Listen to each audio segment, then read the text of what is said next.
Okay. Good evening, everybody, and welcome to Atlantic Bushcraft Adventures. Tonight, we are on episode 152, and we thought we'd talk a little bit about winter setups.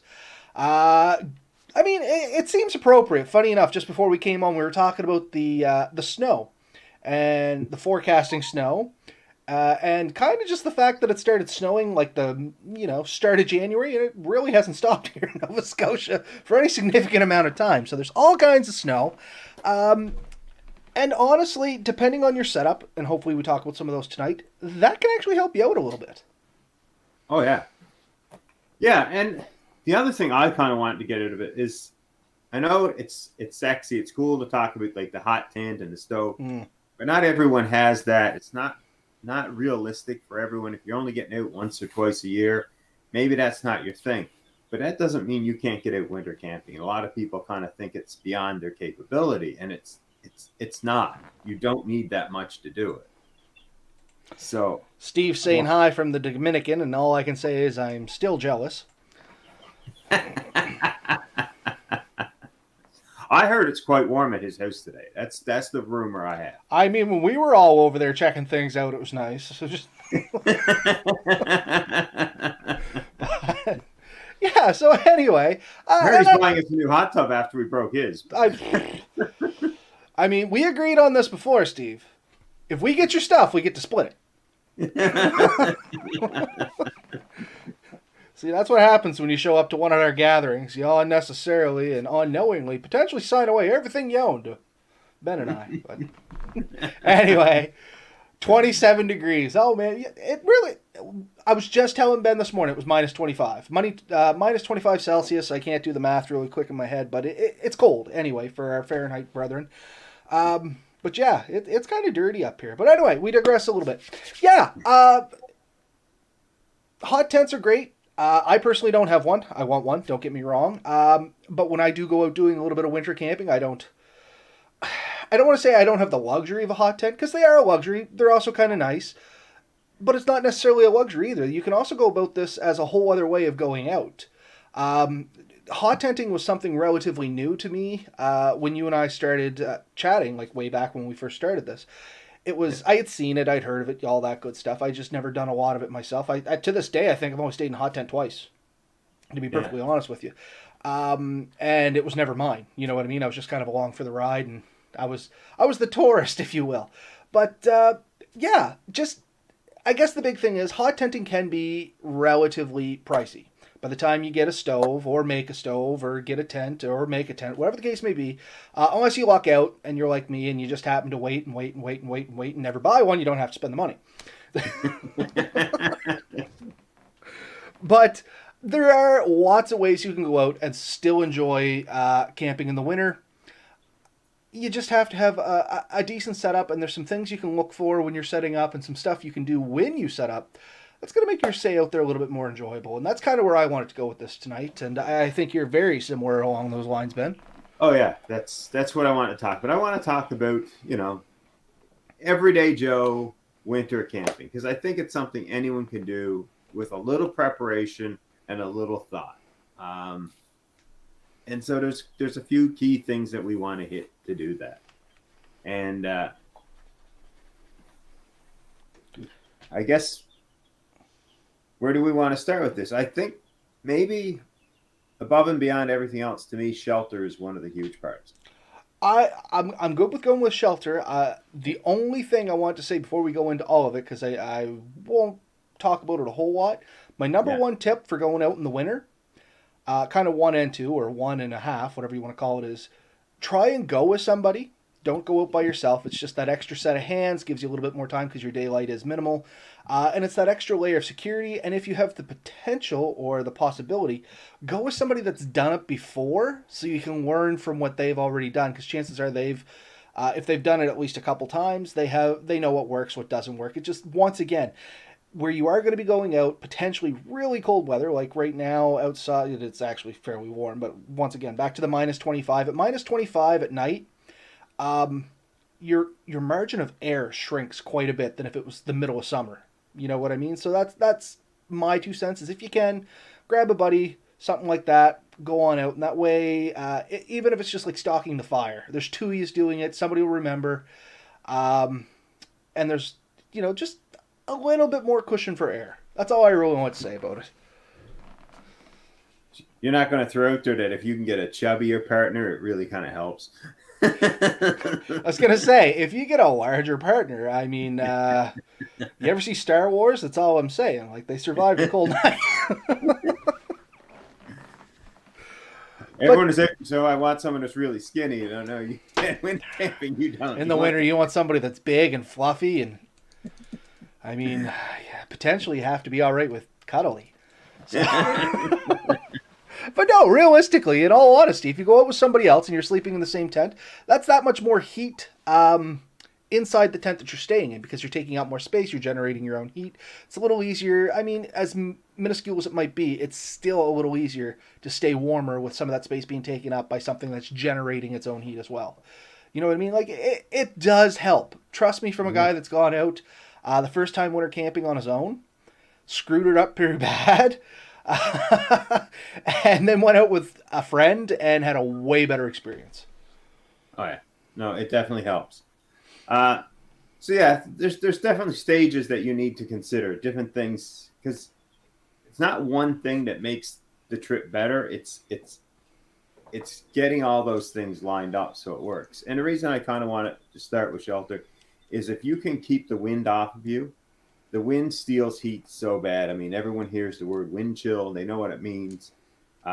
If you can get a sheltered area where the air stays still, heating that air up and keep making that area comfortable, it makes a huge difference. And it's really easy to tell. Like when you get in the leeward side or if you get into the brush, let alone like just out of a field, the temperature change that you feel is immense. So you need to be able to stop the wind from stealing what heat you can make.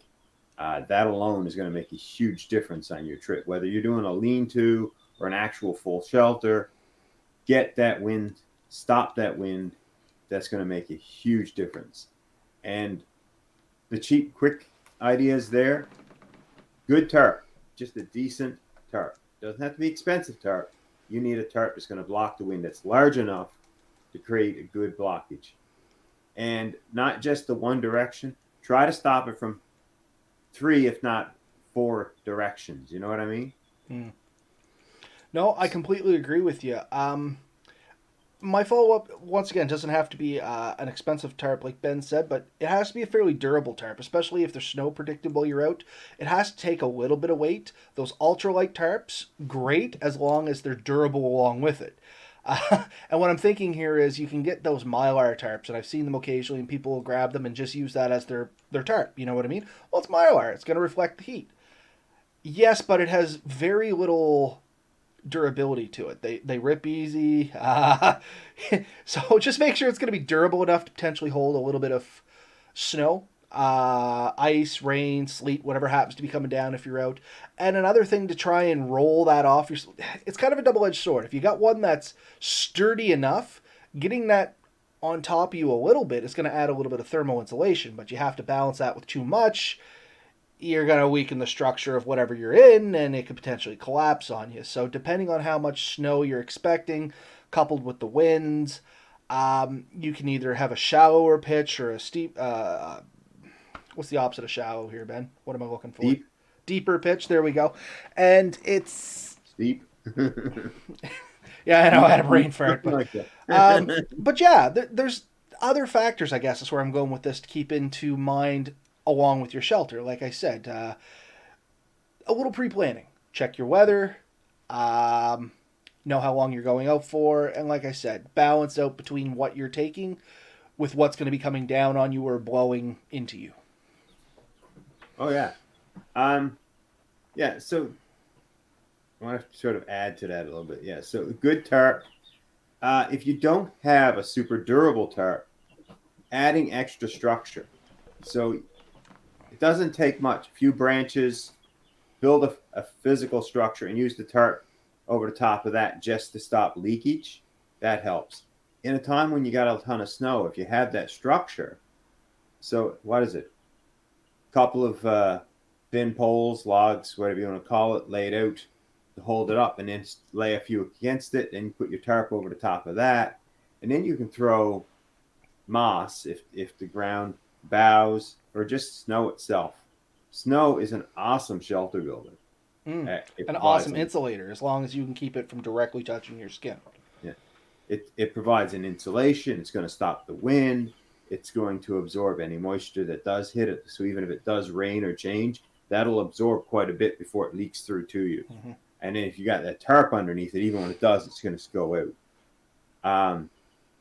And use that to block the wind from off a lot of your sides. If you have deep snow, dig down, take the snow you dig down and build around your area. When wind does come, it's going to go over the top of you. Nope, right. Good points. And we're kind of talking about it, so I'll mention it. One of my favorite shelters for being out in the snow is a super shelter. And they're really easy to make. They don't take a lot of anything to make. I mean, you can use a drum liner, I think is what they're called. Big garbage bag, anyway. Clear is all I've ever tried, and honestly, I have usually use construction plastic. I just happen to have abundance of that. You take a roll, you cut a piece.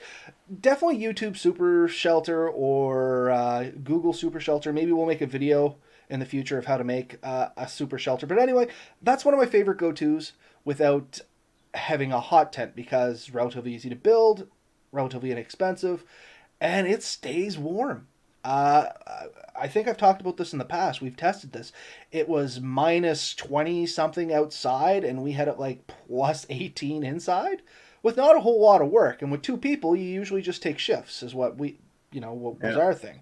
You sleep for 4 hours, the other person sleeps for 4 hours. And I mean, if you want more after that, you can go 2 and 2, or whatever the case may be, or you can set up, like, there's different options. You get options there using basically just the materials around you.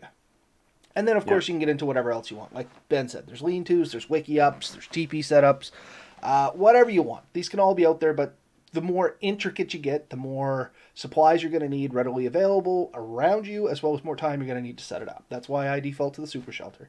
You can slap one up in like an hour, providing you get the materials there. If you got to search for materials, of course, allow more time. It's something that I've always been surprised how much heat it provides is a couple of candles. Yeah. Once again, like you said, Ben, if you can get that wind off you and a little bit of thermal insulation around you, it doesn't take a lot of heat to keep you warm. Hopefully you're out there, you're dressed appropriate for the weather. You're just trying to keep the chill off. You know what I mean? If you can get it around 0, you can sleep comfortably, providing you are set for the weather. And if you're more set for the weather, you can get it colder and colder and colder and colder again. But I mean, 0 is the happy mark where I try to hit. Yeah. So, exactly. If you can keep the wind off you, if you can keep the chill out of it, then, I mean, we're not necessarily talking about like t-shirt and a thin sheet to keep yourself warm at night, but an okay sleeping bag and a bit of thermal clothing, and you're going to sleep like a baby if you have that setup. So take some time to figure out your shelter, because not everyone's going out in a thin nylon tarp or a tent. I mean, the wind is still going to pull heat out of that. But if you can keep the wind off of that, if you can build the structure up. So one of these, natural shelters or a decent tarp shelter with a bit of stuff piled onto it to create that insulation layer, the ability to heat that gets a lot better. You do still want some ventilation, especially if you're lighting candles or lanterns or small fire in or near it. You want to make sure that can escape and that there's ability for fresh air, but you just don't want a high rate of return. You want to be able to have a chance for that air to stay warm and move through, and it makes a huge difference.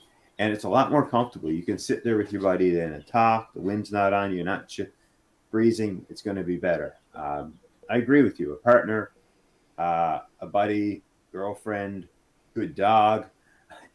No, honestly, that will work. You know what I mean? It's more heat. Yeah, it create heat, and it's something to pass the time.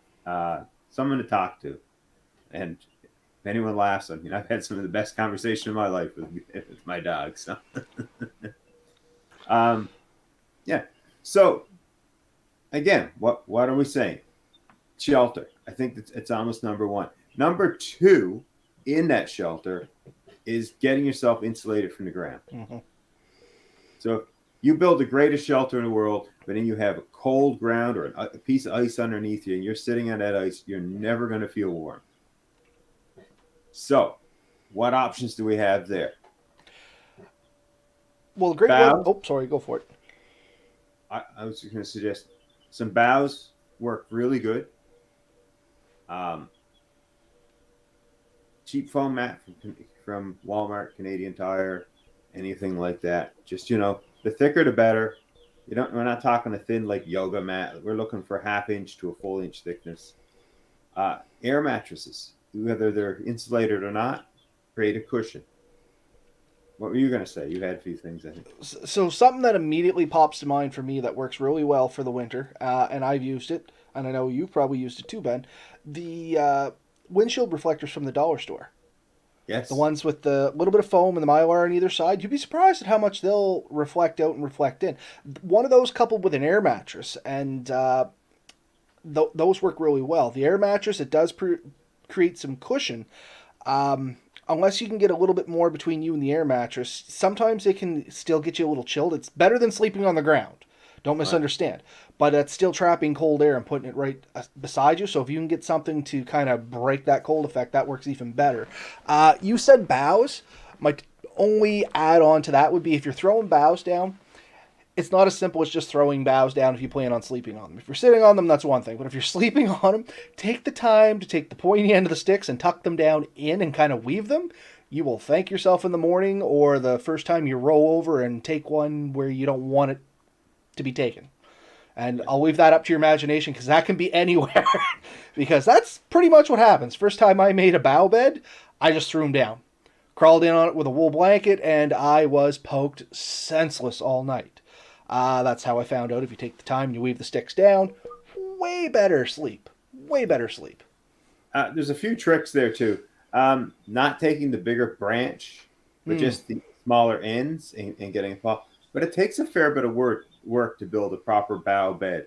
A lot of people don't realize how many trees worth of bough. If you're talking like a Christmas tree size tree, someone might say you can get one out of 3 or 4. I think it's at least 3 or 4 to make a decent one. Well, that's the thing. A lot of people short themselves with the thickness. Yeah. They throw down a skiff or like an inch or 2 of boughs. Oh, yeah, that's great. That's insulation. No, you're looking for like 6 inches of thickness. Yeah. Because you really got to get yourself away from that snow and that cold ground. That will steal so much heat from you. Yeah. And keep in mind too that boughs are full of sap. And so if you're taking your good sleeping bag and throwing right on boughs, when you wake up, your sleeping bag is not going to be the same as when you went to bed. And you're going to really regret that. So a cheap tarp or piece of sheet or something that you can put down to protect your gear is really good. I've oftentimes went to dollar store and picked up, they have these thin blue painter's tarps, drop cloths. Work perfectly fine. I mean, you got a waterproof side, a material side. I use it to keep just the ground from soaking up, keeps moisture and stuff locked away, and it really helps. Take a couple of those, put one on top, one on bottom if you want, or just one on top if that's all you have. Makes a world of difference. Protects your gear, makes you more comfortable. We talked the air mattress, those Reflectix, whether it's the windshield ones or whatnot, that makes a huge difference. I've seen people do combinations thereof. I've seen someone do it was like a wool blanket with that Reflectix inside. Mm-hmm. So sewn on both sides, and they fold those up. That's a sit pad, it's a sleeping pad. Put their air mattress on that, or put the air mattress down and that on top. I'm not sure what works better. I've heard arguments for both. But when you have those kind of layer systems, you're protecting your gear, and you're going to be so much more comfortable. So Red Bear from the comments, just while we're on there, has never had a good sleep on boughs, rather pack a camp cot or an air mattress. And one Tiger says a cool little packable camp cot. And I don't disagree with you there, Red Bear. I've never really slept great on boughs, but I've slept a lot worse straight on the ground. So it is better than nothing. But I agree. You know what I mean? I'm somewhere around a glamper when it comes to what I like to lay on. Like, I like fluffy, I like nicety, I enjoy getting a good night's sleep. It's one of the reasons that I started looking at hammock camping a little bit more. Now that I'm getting older and fatter, I may have to go back to sleeping on the ground because my joints hurt a little bit. But I'm with you. That's my luxury item. Is I always try and take something that's going to give me a good night's sleep. I'm a firm believer if you don't have a good night's sleep, you don't got a great trip. And then food and there's a lot of stuff that goes into it. But I really like having a good night's sleep and being comfortable and sleeping through the night, and not having to wake up and pick the pointy end of a stick out of my back or a rock out of my butt or something like that. You know what I mean? So I feel you. Yeah. I was just trying to look the cotton camp card up. I didn't find it. Yeah, I have actually managed to get a few good nights sleep, but it does take a lot of work. It takes a lot of work to get a good night's sleep on a bow bed. And honestly, it's one of the reasons I ended up taking up hammock camping, was because I got tired of those lumpy grounds, uneven grounds, trying to fill in spots. But it's an option. And if you don't have a lot of time and money, well, you need the time. If you don't have the money, it's an option for sure. The other thing, because I mentioned it, hammocks. And some of the methods we just mentioned work really good in hammocks. The Reflectix worked really good. Second sleeping bag hung underneath, or a proper underquilt worked really good. But use the same methods we talked earlier. You really want to stop that wind. In the winter, the tarp that just covers you to protect you from rain in the summer is no good. You need an oversized tarp, something that goes right to the ground and closes on the ends. Mm-hmm. I was just typing a comment over there. Red Bear, I go camping to get a good night's sleep. If I wanted to get kicked and poked all night, I'd just stay home with the kids and family. And you know what? Yeah, I tend to go out in the woods too to get away and have a little private time and a decent night's sleep. Not that, I have any problems with my family. It's just everybody likes a little alone time. Or in my case, I like a little woods time. And trust me, my wife will attest to that I need and appreciate a little bit of woods time. And my youngest daughter now, Lily, funny enough, little story, her and her mother were into an argument over something. It was something, it wasn't important anyway. Lily was getting a little cross, and she was getting frustrated with her mother, and just out of the blue, she was like, I need to go to the woods. Because that's something that I'll say after a certain amount of time. And you know what? I was kind of half shocked, half proud all at the same time. So, yeah, I understand the feeling. In fact, I'm pretty sure I'm getting kicked out in the woods really soon. I'm not far off. There's been a way too much home life. You need to go. I was about to say, don't just think that I need a break from them. They need the break from me too. Yeah. So, yeah, I think they kind of realize that we need it, and they kind of, at some point, they say, like, you need to go. Get out, here's your stuff. Stay away at least 3 days. I've heard that. I don't know what anyone else is saying, but you need to go live there somewhere. But yeah, definitely there's some tips and tricks with bows. It's something I suggest you give a little try. Maybe someday you're out camping in the summer and you don't have all the pressure on. Just try making a bow bed. That's how I failed my first one and learned what to do when I needed to. And you'll learn a lot of stuff like that. Same as try different, like spring and fall camping, good time to test how winter camping is going to go. If you want to know, like if your air mattress is going to work good. When it's cool, good time to test it. That way you don't freeze. You might get a chill, but you're not going to die from hypothermia. You know what I mean? And you can play with some stuff there. And that's the joy about the spring and fall. And something you said a little while ago, Ben, that I've just noticed my note on is you said to keep, you throw a tarp down to keep some of your stuff dry as well as your under your bed and stuff like that, which is a good point. That's something else I want to bring up when you're winter camping. Not only do you need something for under you and your bed and stuff like that, you need a decent tarp to throw down for in your campsite. Because you need somewhere where you can take your boots off, you can get some of your clothes off if they're wet and stuff like that, get into some warmer, dry clothes before you crawl into bed, and having a nice, dry work site,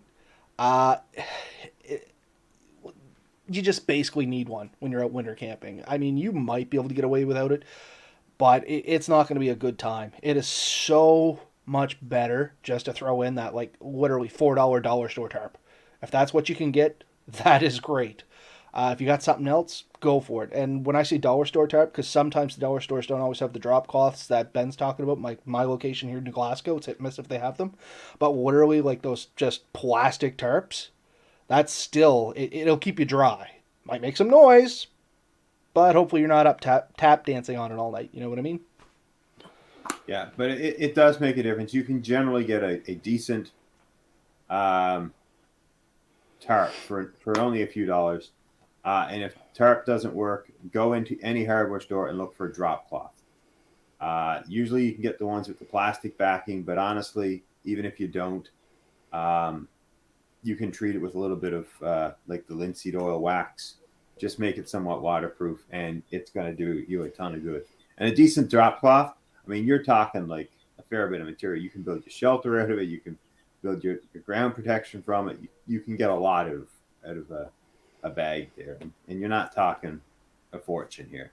And it's reusable, so if you get 2 or 3 trips out of it, I think you've got your money's worth easily. And Scott just made a good point here too. He said he used an 8x10 blue tarp, folded it up so the sleeping bag pad was fully on top of it, but then still also had a 2 foot sticking out for operational space. And I mean that's a good point. Yeah. You can use the same tarp to do both things. Like don't think you need two different tarps, and that'll save you a little space in bulk as well. But having that operational space, as he said, Yeah. it's invaluable, honestly. It's the exact same reason when I tend to get a tent, I always go for a tent that's one person more than I plan on putting on it, or 2 persons more than I plan on putting in it. Because that extra person, that's my backpack. That's where I'm going to put my shoes, my jacket when I take it off. That's where I'm going to pile some stuff. And it's possibly where I set up maybe a small cook area if I'm cooking in the cook shelter. So that extra space is important for me. Yeah, and I think most people that go out and have a little experience with being out there, they would all agree. And that's where a lot of people new to bushcrafting and especially winter camping, I don't want to say fall short, but kind of come up short, if you know what I mean. They don't allow enough space to work. Winter camping is not the same as summer camping, obviously. I mean, holy Department of Redundancy, but um, you do need a little additional space because you are going to be carrying probably more gear on you. You're going to be wearing thicker pants. You're going to be wearing, hopefully long johns, a good big set of winter boots. You might have your snowshoes, which you can leave outside, don't get me wrong, but you need a little bit of space to put this stuff and keep it around your campsite. Especially if it's snowy and blowy, you don't want to start just laying stuff down outside your sleeping area because if it blows in hard, you could potentially lose whatever it was that just got buried in the snow. I've lost an axe, still haven't found it to this day, like a little hatchet. Yeah. Wasn't important at the time, but I left it outside. It just snowed. I thought I knew exactly where it was. Gone. I have never seen that sucker again. Yeah. Um, and the thing to keep in mind, like right now, like you said, this morning it was -20s in this area, -20 for me, -25 for you. But when I was there a couple hours ago, it was 1 and 2 degrees. Yeah, I think that's what it is now. It's like 1 degree outside or something. Yeah. So that's a 20 something degree difference. Now, in the summer, if you had that, you're going from 10 degrees to 30 degrees. I mean, in both cases, you can pretty well be out there in a t-shirt. You know, one, you're sweating, and the other, you're chilly, but in neither one are you dying. But in the winter, that's what's comfortable at -20 is you're sweating to death. Like you're literally struggling at zero. And if you sweat, we've talked before, now you got a lot more trouble because your clothes are damp. It's really going to be hard to warm up, and it's going to take be an effort to dry it. If you're dressed for the 1 degree weather, then you're going to be awfully cold at -20, especially if you got a breeze. So that extra gear is so much more important in the winter to be able to adjust to that. Um, so we've covered now. I just want to keep track of this for anyone who's listening. We've covered you need shelter, and it can be as little as a tarp or a natural lean-to or a Quincy hut. And anyone who's ever made a complete snow one will know that it's almost self-heating. Mm-hmm. A couple of people in a snow shelter, and it doesn't take long, and it's almost room temperature, or at least The chill is very easily broken in a full snow Yeah. shelter. And something that Red Bear here said, best part of winter camping, using the sled to haul extra gear. And that was going to be something I mentioned later on, but prime time to mention it is if you are going to do a little bit of winter camping, get yourself a good sled. You can attest to this, Ben. You have yourself a great sled. Costco, and I'm loving it. Came with a cover. I've modified it so I can pull it with. I took one of the big old snow scoop shovels, and I think there's a video we have there on it a bit. Mm-hmm. You did a review of it, so anybody that wants to look at it. Link Bushcraft's YouTube page. You'll see the review Ben did of it. I took it out a little while ago just to play with it again, and man, with that stiff handle, that steel handle, I'm able to go up and down hills without it pushing and running into me, which honestly, that's a whole. And yeah, you can carry that extra gear. And when you're at this sled, you get back there, you need to go collect wood. It's so much easier to move. You need more wood, but it's easier because you have the sled. And you fill your sled, and you bring it back, you dump it out, and you go back, and you fill your sled. You're not carrying it in arm loads like you would in the summer. I mean, I can carry almost a whole night's wood from like an open fire. And if you're talking like something that's more controlled, I can easily carry a night's wood in my sled. But open fire, like a big good fire, probably 1 or 2 trips, I'm good for a night. Yeah, and seeing we are chatting about that, let's move right into fire. Fire is very important when you're out there doing winter camping. It's going to keep you dry, it's going to keep you warm, it's going to cook your food, same reasons it's always important any other time, but now you're even emphasizing the warmth factor off it. And the reality is you can get gear that's going to be good down to minus 30 and you don't need a fire, but the cost of that stuff, oh my goodness, the cost of that is outrageous.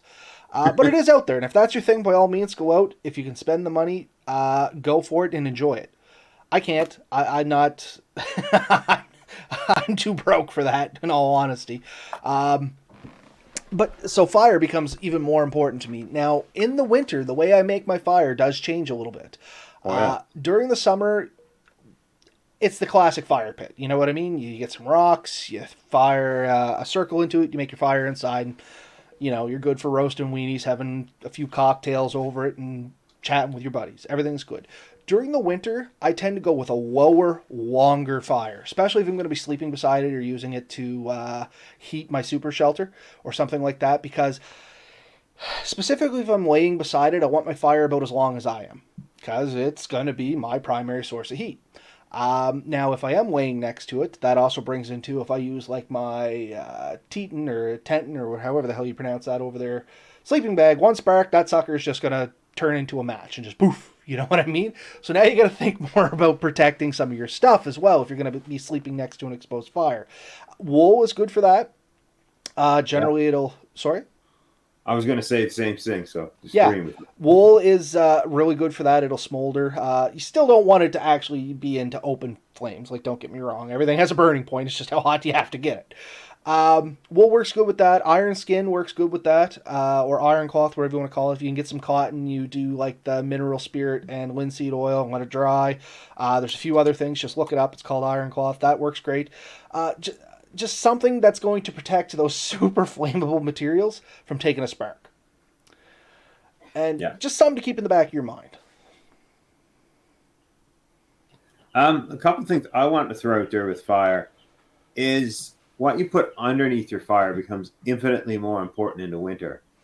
Because if you're setting up near in the snow, your fire is going to sink to the ground level pretty quick.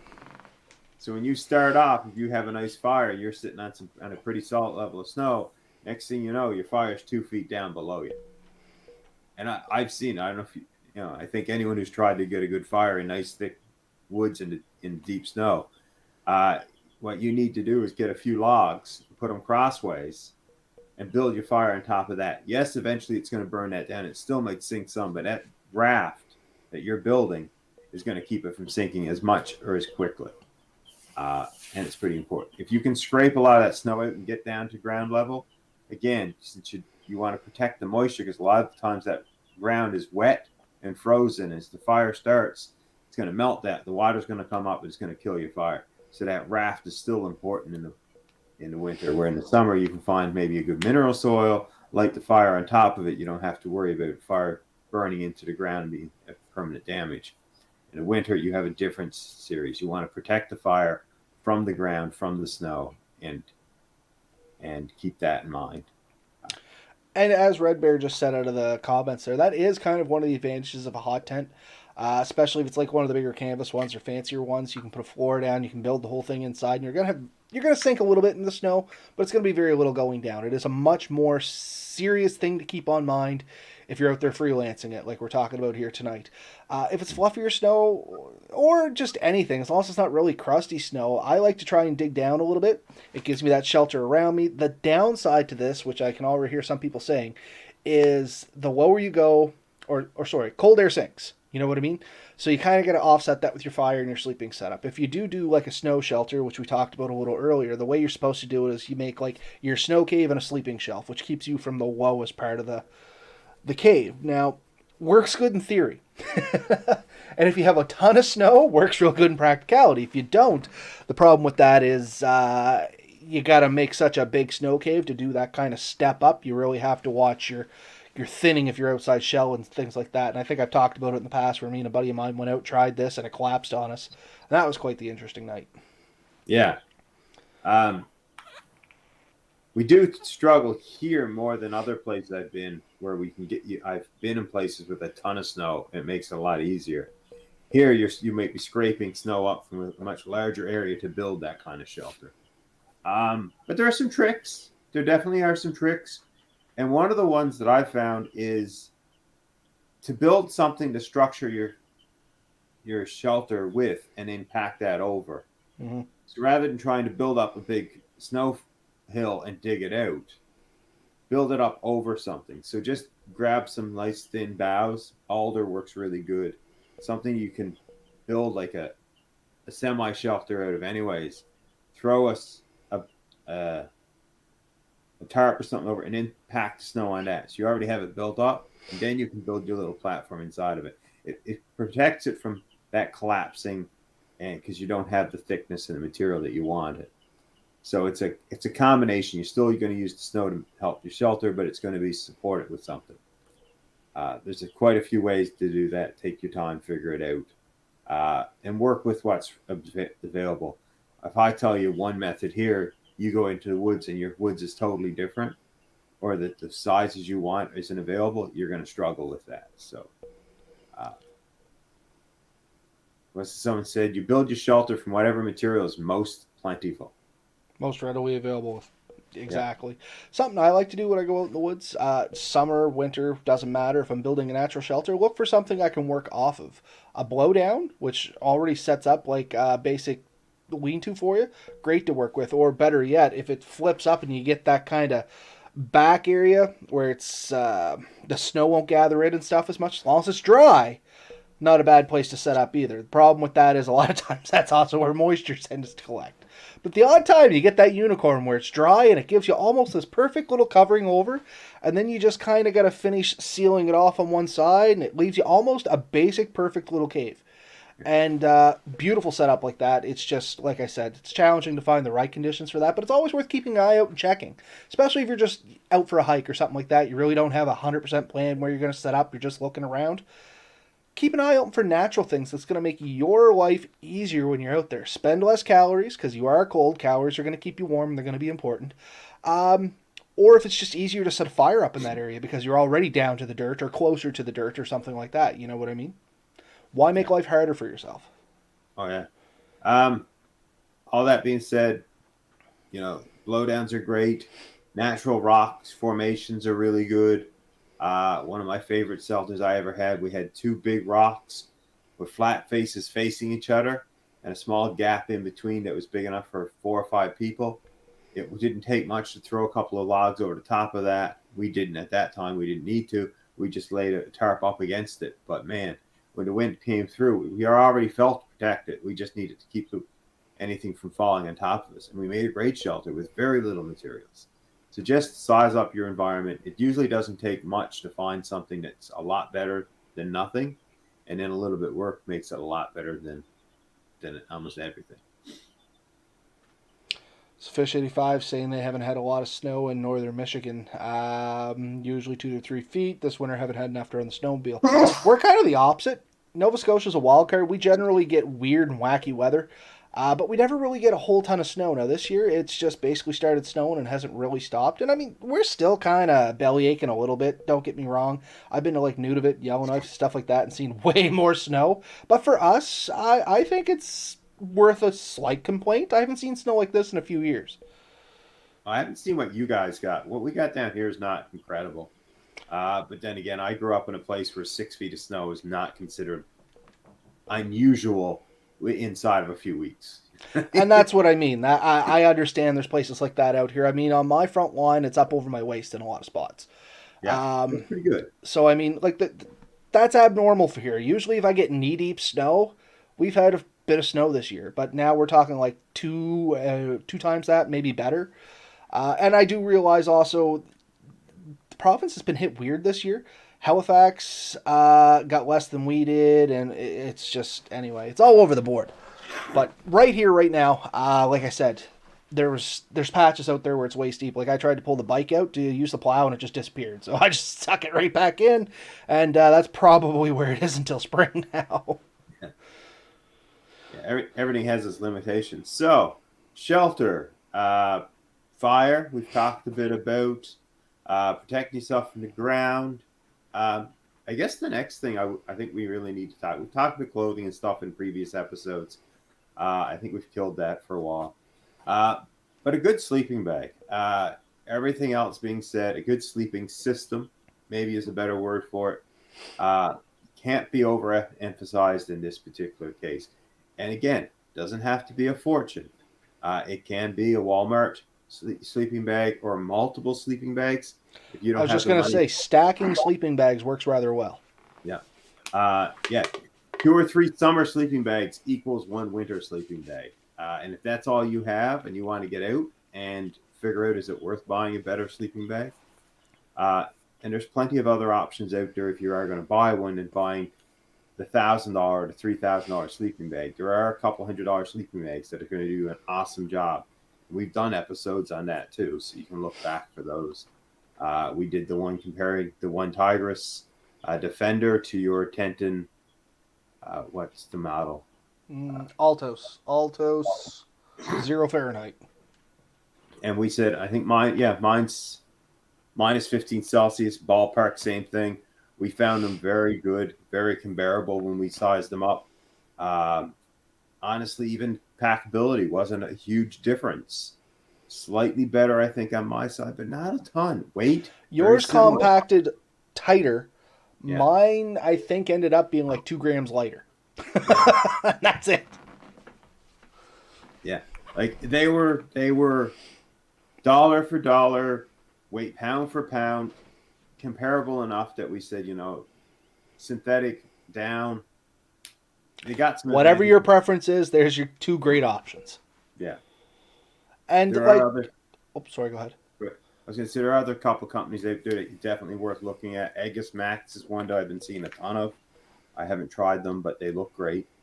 And their price ranges go all over the place, but they have some awesome options out there that I think are much more affordable than some other companies. I was going to say Red Bear beat me to it. Snug Pack Softy Elite, one of the best sleeping bags he's ever used, and not a bad price. That's once again, there's some great options out there. Even if you want to go in, the Coleman 0 degrees, 0 Fahrenheit, they have one of theirs. It's a little heavy, but if you have a sled, not a big problem. And they're super durable. They're almost canvas on the outside. And once again, if you don't want to go that route, take your summer sleeping bag, find out what you need to do to bring it up to like winter standards. You can go and get a sleeping bag liner. You can get those fleece liners, and they say they add like 10 degrees. Get an outer shell for it. Go to the thrift shop or Value Village or something like that, and just get a second sleeping bag and wrap around it. This is all going to add thermal value into it. Adds bulk, understandably, but offset that with your sled. It really isn't that big a deal. Also, keep an eye out for your flea markets, your army surpluses, things like that. You can oftentimes get old military sleeping bags. You see them oftentimes in Value Village, thrift shops, stuff like that. Those things were all rated pretty good. I think a full setup, like the 2 liners, or the inner, outer, and the liner, military sleeping system was rated for something like minus 40.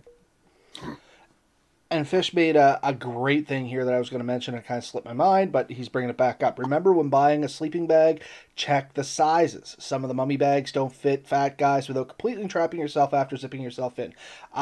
So my Altos, that is one of the problems I kind of have. Once I'm in it, I'm snugly in it. Um, and honestly, it was between that and another Teton that I was looking at. The other Teton was, I think, $30 more, and it only added 3 inches wider and maybe 2 inches longer. And I'm like, what does 2 inches matter? In this case, 2 inches matters a whole lot. Keeping this safe for work, it is 2 inches really can mean the difference between having enough room to like move your arms around freely and kind of being pinned. Like with mine, I can sleep in it comfortably. I've gotten used to it. I guess it didn't really take much use, but my arms kind of stay directly to my sides and they lay on my legs. If you are one of those people that like to move your arms around, you're constantly shifting, a little extra room is going to go a long way for your comfort. Yeah, and a properly sized sleeping bag heats you better. Too small, it does compress the insulation a little bit more. You're uncomfortable. Too big, you have a lot of dead space that you have to heat up and can cool down. So you do want to find one that fits well. What I'm trying to say here, don't buy a 2-person sleeping bag thinking, oh, I'm going to be so much better. No, you got to fill all that dead space. I'm just reading the comments here. Fish saying he's 6'1", 280 pounds. Red Bear saying he's 5'11", 220 pounds. I'm thinking, I remember when I was that size. I've been all those sizes. I've been all those sizes, and I can remember. Last time I was 220 pounds, I was 12. Last time I was 280 pounds, I think I was 20. So I've been all those sizes in the last 5 years, buddy.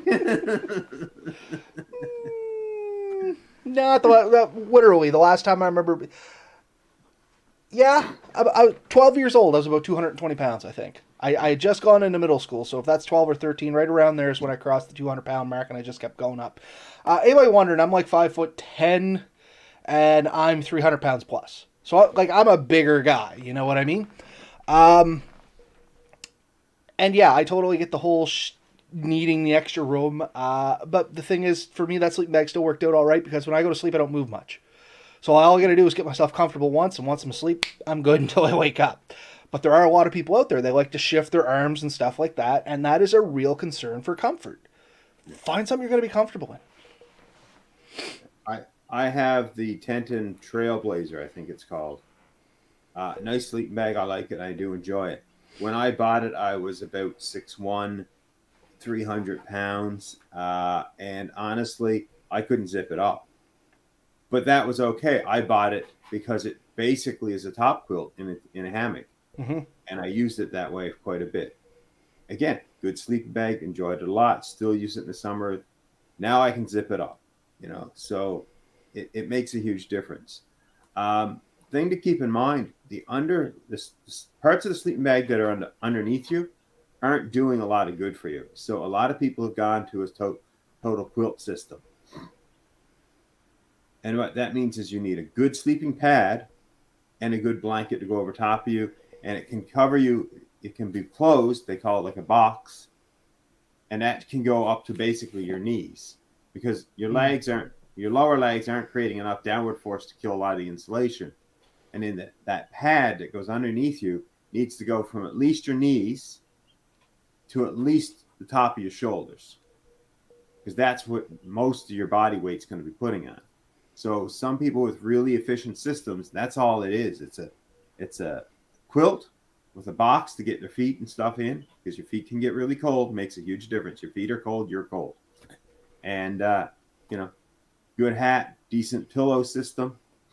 And you can be sleeping really well. And that is one last thing I was going to throw on there too. A good pillow when you're out sleeping in the winter.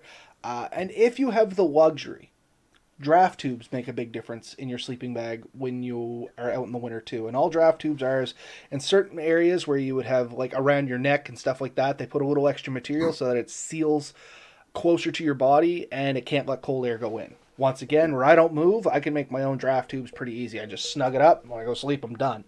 But most people, they shift around a little when they sleep.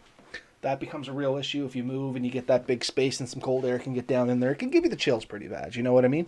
Would it make you freeze to death? Probably not, but it's, once again, you're back to a comfort thing.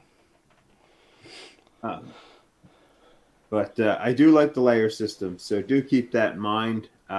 You are probably better off with 2 or 3 cheaper sleeping bags than one big expensive sleeping bag in the winter, because that layer system means when it's really cold, you put all of them on, and when it's more mild, maybe you take one off, you zip it, you only have it covering part of your body, and you can change that, because again, you don't want to be sweating at night. Wool blankets are a really good thing, and down blankets, if you can get them, are a really good thing. A lot of people are chasing. They got really expensive and almost difficult to find now. The Black Diamond ones from Costco were really popular. And if you look at those used to go for under $100. If you Amazon those, like, you better not have a weak heart. I think I was buying them for 30 something bucks. That's what I mean. They were so cheap, and then they got so not cheap. Yeah. You know what? Actually, here, just hold on. Out of curiosity, just while we're finishing up here. You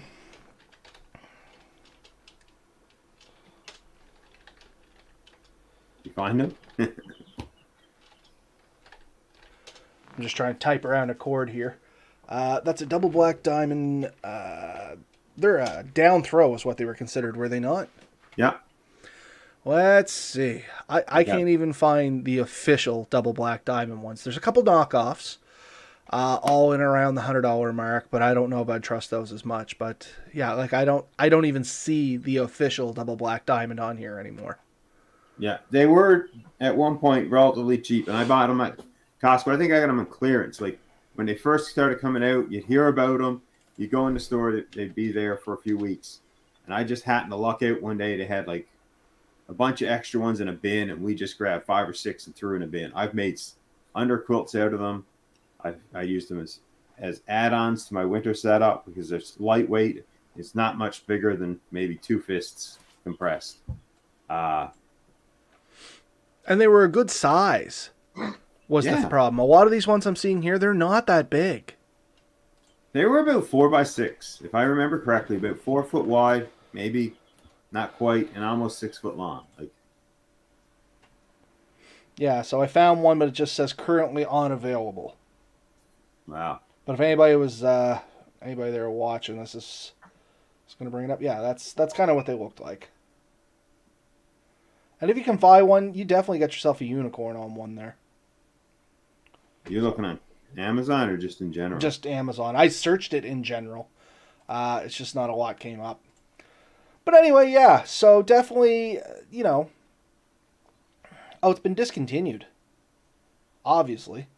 But yeah, so those are just some tips and tricks to get out there, have a little fun. You don't have to spend a lot of money, but, there are things you can do to make you a lot more comfortable out there, especially if you don't have a hot tent or a hot tent setup, or if you don't know if you want to spend the money on a hot tent setup. Now, Red Bear was saying he got his off Amazon. It was fairly inexpensive, both pieces, but still, even the inexpensive ones, and he might have got a better deal, don't get me wrong. The cheapest hot tent that I seen on there that I would trust was still about like $120, $130, which is cheap for a hot tent. And a good stove, you're still looking at $100. Now, if you want to go upwards, you can get into $1,000 hot tents and $1,000 stoves. So it's really as far into it as you want to go. And like I said, maybe that's your thing, and I got nothing against it. It's actually super enjoyable, and generally less work than trying to build yourself a shelter while you're out there. But the point is, you can still get out there, you can build a shelter, you can use the stuff around you, and you can still have a comfortable night's sleep. It takes a little bit more work, a little bit more thought, a little bit more prep, but it can be done, and it can be very enjoyable. Yeah. Oh, I haven't seen that fish. I seen there's a thing that goes around your camping area that is a few feet tall, blocks the wind, and is made out of a mylar backing. It looks like it rolls up in a fairly smaller size. I haven't seen that myself, but I mean, once again, you're back to that. If you can block the wind off you, the blocking the wind's going to block a lot of the cold, and then if you get a fire in the middle of that, that's going to reflect the heat back at you. I guess just on the tail end of this, because I know somebody's going to be wondering, and we have talked about this before, reflector walls. Reflector walls don't necessarily reflect heat. Debated topic. My thing is, it can't really reflect heat. It'll absorb heat, but what it'll do is it'll stop the wind from blowing on that side. It cuts the wind down. It has to focus the heat in one direction. You know what I mean? And that's my thoughts on those. I like a good reflector wall. If nothing else, I use it to dry some wood. I'll cycle some of the sticks. You know what I mean? And it'll dry my wood and work as a reflector wall as I go. But the big thing for me on a reflector wall is it's another way of cutting the wind. So if you got your three sides around you and then your front, your fire, if you can go out a little ways and then block that fourth side, I mean, you're going to be snug as a bug, right? What I've done is take two lean-tos, face them towards each other, leave them about 3 to 4 feet apart at the points. You put your fire in there. Instead of a reflector wall, you have your other guy. And then close your ends in. If you have to leave one open so you can get in and out, just angle it so that it's not a straight in and out. So if the wind ever comes from that angle, it sort of hits the other ends of your lean-tos. Close your ends in so you have a closed space, but that open area is where your smoke and stuff goes up in. And if you set it up right, that opening just extracts all the smoke really well, and it reflects heat comes off the fire in both directions. That area is kind of trapped, and that whole area warms up really well. It works really good. And it means the difference, if there's two people, one guy doesn't have to climb over someone to get in and out when he needs to. Yeah. Yeah, nah. I've seen if I could find an alternative to those double black diamonds, but that's a research project for another day. That's tomorrow's Robert's problem. I did find a thing here from New York where they talked about it. At one point, those things sold for as little as $16. Oh, man. If I could have found them at $16, I probably would have bought 15 of them. No word of a lie. This is a... Yeah, let's see if I can send it to you. But, yeah, so I think we covered most of the stuff that I wanted to talk about here tonight. Did we cover everything that you were hoping to cover here tonight? We are coming up on our 1 hour mark, so. Yeah, I think we got it pretty good. I mean, we could obviously talk about this for hours. There's a ton of options out there. The big thing is look at your environment. What works for you? What do you have? What do you have available to you? And use that. And keep these simple things in mind. Keep the wind off of you. Choose an appropriate fire for the location. Get some insulation underneath you. I mean, there's tons of options. Just figure out what works for you, and it's going to get a lot more comfortable. And you would be surprised at how comfortable you can be by just taking the time to consider these factors. I couldn't agree more. And yeah, I don't really have anything I can add to that. So, did you send me that link there, Ben? I sent you a couple links, yeah. I didn't have Facebook up, so obviously it's not going to be easy to see them. Or no. Oh, okay. I don't have my phone in here, unfortunately. I'll look at them when I'm done. If that's all right, good sir. Anyways, thanks for everyone who came and listened to us and everyone who shared on our comments. Looking forward to seeing you guys next week. In the meantime, try to get out there, have some fun, enjoy yourselves, and be careful. And as always, if you do get out there and have some fun, be sure to shoot us a picture or give us a story. We love hearing from you folks as well. Have a good night, everybody. Right on.